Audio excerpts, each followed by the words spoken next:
Às margens do rio Tejo, entre a tranquilidade da natureza e a modernidade que nos surge aos poucos, e no coração de um concelho com um pouco mais de 7.700 habitantes, existe um lugar onde o encontro entre o verde, a história e o lazer se torna uma experiência única.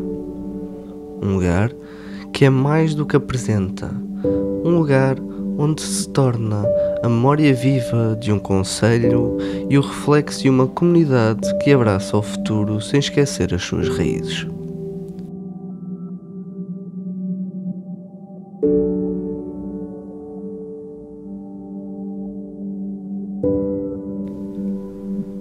Aqui, em Vila Nova da Barquinha, o concelho presente do distrito de Santarém, que se vivem muitas histórias, dos antigos pastos e das cheias que se chegaram à escadaria da igreja local, e que hoje encontra-se localizado o Parque Ribeirinho, um espaço multifacetado que, mesmo com o passar das gerações e das suas estações, tem vindo a transformar-se num dos pontos de referência, assim como um grande tesouro da própria terra. E para contar-nos um pouco mais sobre como este belo parque se deu, nada melhor do que encontrarmos-nos com quem esteve presente no mandato, no ano em que foi inaugurado e que também acompanhou todo o seu progresso. Nasci em Vila Nova da Barquinha, em 1969,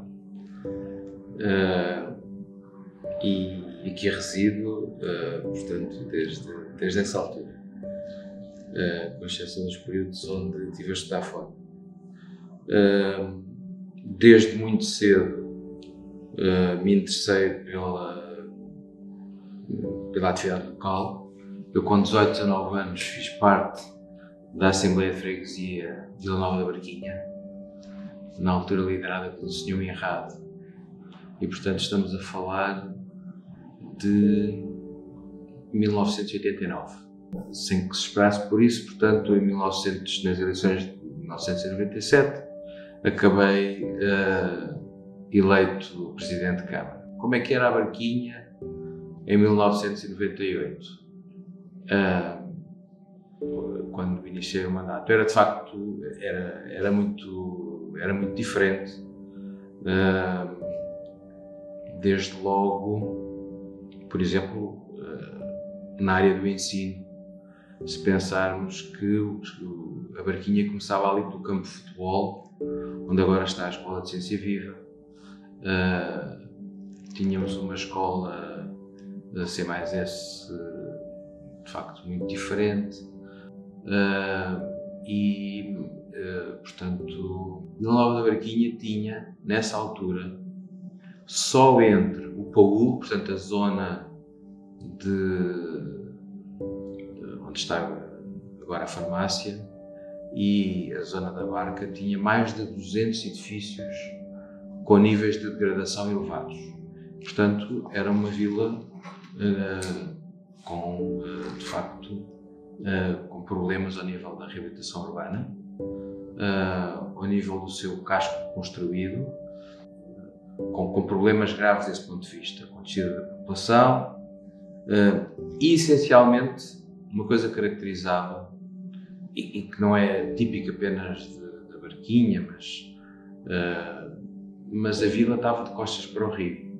Era uma vila que de facto, aquilo que agora é aqui uma das zonas onde está ali a pastelaria, onde estão os bares, era completamente traseiras da Rua do Sal, e portanto era uma coisa, não se via o rio, não havia de facto uma ligação. O rio era algo que trazia problemas, que trazia as cheias, e portanto a ligação ao rio era quase inexistente. Lembram-se alguns ainda de outros tempos, da máquina da areia. Eu ainda fui Presidente de Câmara e havia aqui na altura, uns anos havia plantações de milho, outros anos havia plantações de girassol, diga-se de passagem. Ficava aqui também a zona do parque bastante bonita. Porém, mesmo com todos os desafios em mente, foi colocada em prática aquilo que seria um enorme conjunto de etapas guiada por uma visão ambiciosa de um futuro desejado. E portanto era também aqui todo um trabalho que na altura, através de uma ação integrada de base territorial que existiu com fundos comunitários, e se construiu o Voltejo. E no Voltejo nós construímos aquilo que foi uma primeira lógica de projetos intermunicipais, com constância e com a chamusca, o chamado Parque Almorol. E o Parque Almorol tinha um conjunto de intervenções centrados na reabilitação urbana dos aglomerados urbanos ribeirinhos, mas também muito na valorização do rio. E, portanto, logo no primeiro mandato, logo no primeiro ano do primeiro mandato, uma das primeiras preocupações foi tentar negociar justamente estes terrenos aqui que confinavam com a área urbana de Vila Nova da Braquinha. E, portanto, é evidente que o Parque Almorol foi muito mais do que apenas a intervenção no parque. Mas a intervenção no parque foi uma intervenção bem conseguida, com bons arquitetos, o arquiteto Hipólito e a arquiteta paisagista Joana Sena, que inclusivamente ganhámos depois, 1 ou 2 anos depois da inauguração, um prémio Nacional de Arquitetura Paisagística, penso que em 2007. E portanto foi de facto uma boa intervenção, mas por exemplo, toda a área confinante ou toda a área de acesso ao Castelo Almorol não tem nada a ver com o que é hoje, quer em termos da própria estrada de acesso, quer em termos do arruamento, quer em termos de todo o enquadramento, os cais e rampas, vários cais e rampas que se interviram também nessa altura. Mas, de facto, o Parque Ribeirinho foi a intervenção maior nessa altura. Ela foi concluída em 2005 e é, de facto, um exemplo de como um investimento público no espaço público leva e arrasta também a reabilitação de todo o casco construído. E isso, de facto, aconteceu. Na zona baixa da Braquinha não havia alojamento turístico nenhum. Hoje há 3 ou 4. E, portanto, de facto, as coisas mudaram-se muito do ponto de vista urbanístico. E levou, de facto, à reabilitação. Tem aqui depois alguns aspectos menos positivos, quer dizer, há um bocado de excessiva valorização. Em alguns casos, quem tinha ruínas passou a achar que tinha ouro. Valores completamente exorbitantes, mas de facto arrastou todo um processo de reabilitação urbana. E se o parque tinha sido bem conseguido, havia que dar-lhe mais do que uma intervenção paisagística. Havia que lhe dar conteúdos. E, portanto, logo após a inauguração, nós começámos com a ambição, de facto, de tematizar o parque, de o diferenciar, porque parques como este ou já existiam ou iriam surgir no futuro outros, e portanto havia que o tematizar e daí surgir a questão do património, das artes, como referência. E começámos a construir um projeto que depois designámos de Mercado das Artes, que candidatámos também em processos especiais de reabilitação urbana e que, portanto, não se esgotava apenas em transformar o parque num parque de escultura contemporânea, mas havia toda uma lógica integrada de intervenção. Desde logo recuperou-se este edifício, o edifício da Câmara Municipal, e que foi financiado porque no seu resto de chão se pensou uma galeria na altura. Portanto, fizemos também uma parceria e é importante as parcerias com quem faz muito bem estas coisas, neste caso com a Fundação EDP. E, portanto, nós não caímos aqui no erro de andar a escolher, não é um presidente ou um vereador que tem que andar a escolher ou que deve escolher quem são os artistas que devem estar. Há uma curadoria que ficou a cargo do João Pinheiranda, da Fundação EDP, e que foi aqui uma mais-valia muito importante, e, portanto, pelo facto de nós, as 11 esculturas iniciais, nós temos aquilo, para quem conhece a fundo, é o meu caso, sou um leigo, mas para quem conhece a fundo a história da escultura contemporânea portuguesa, temos aqui os maiores vultos que representam desde a década de 60 até à atualidade a Joana Vasconcelos. O Parque de Escultura é apenas um elemento.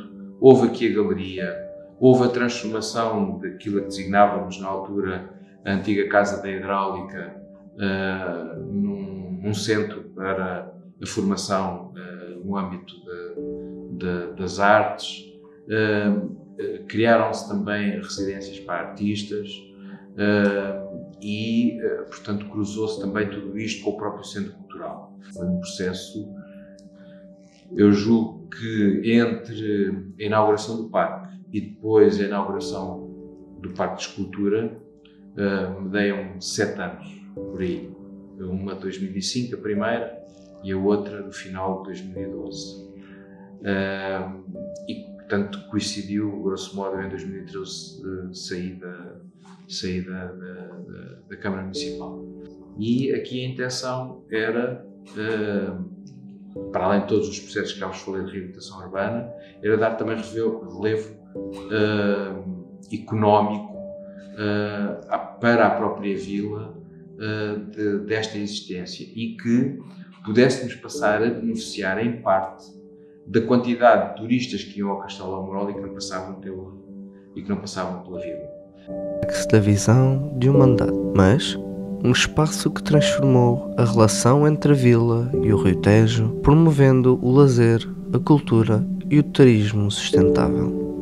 Porém, mesmo com tudo a favor de um bom porto, recuemos ainda mais no tempo. Um tempo onde as memórias fluem como a corrente do nosso Tejo. Eis o Sr. José. Com 85 anos, nasceu barquinhense e por aqui ficou, onde até conheceu o amor da sua vida, com quem já se encontra há 61 anos, e que nos vem contar as memórias daqueles que por aqui passaram na sua terra. Tenho 85 anos,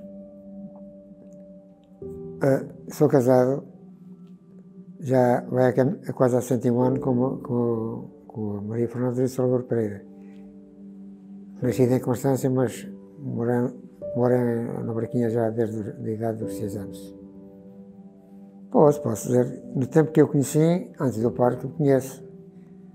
Isto, nestes campos, eram campos de milho da Casa de Sombra da Cardiga.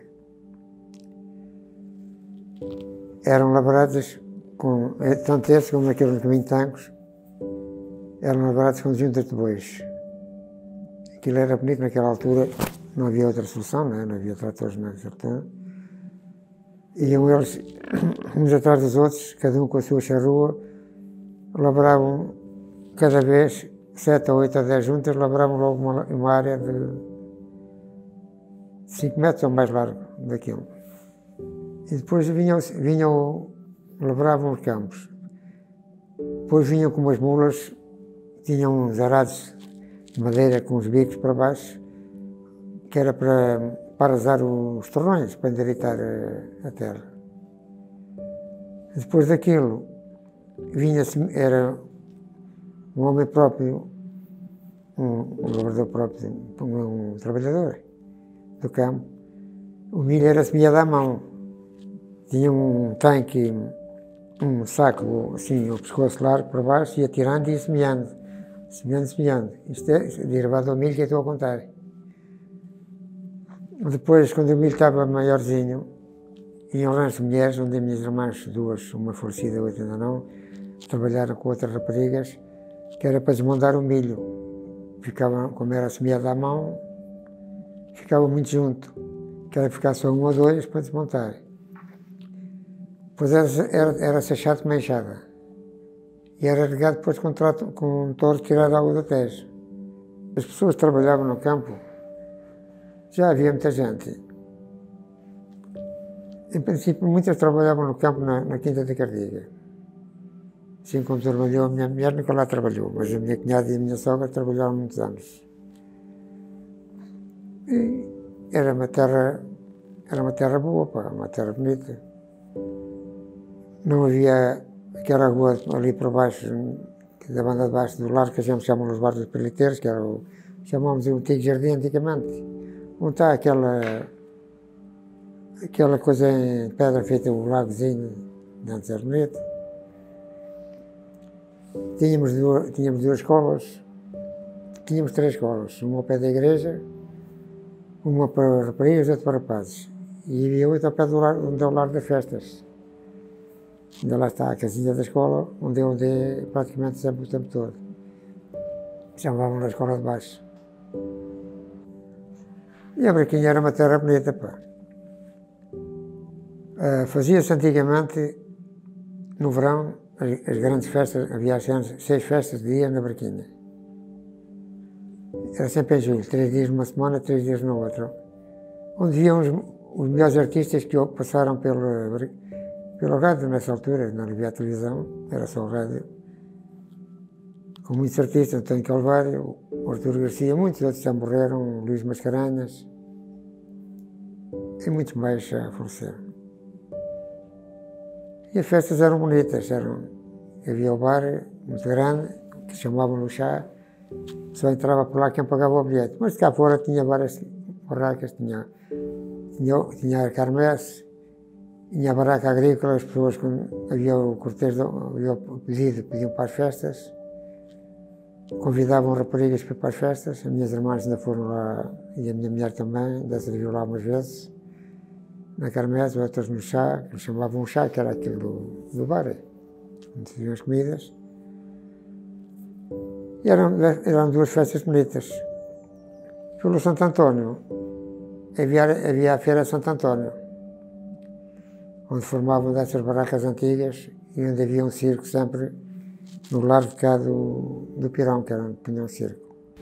Mas não fiquemos só por aqui, pois o Sr. Pércio, apesar de crescer numa geração diferente, também nos conta as memórias que por aqui passou.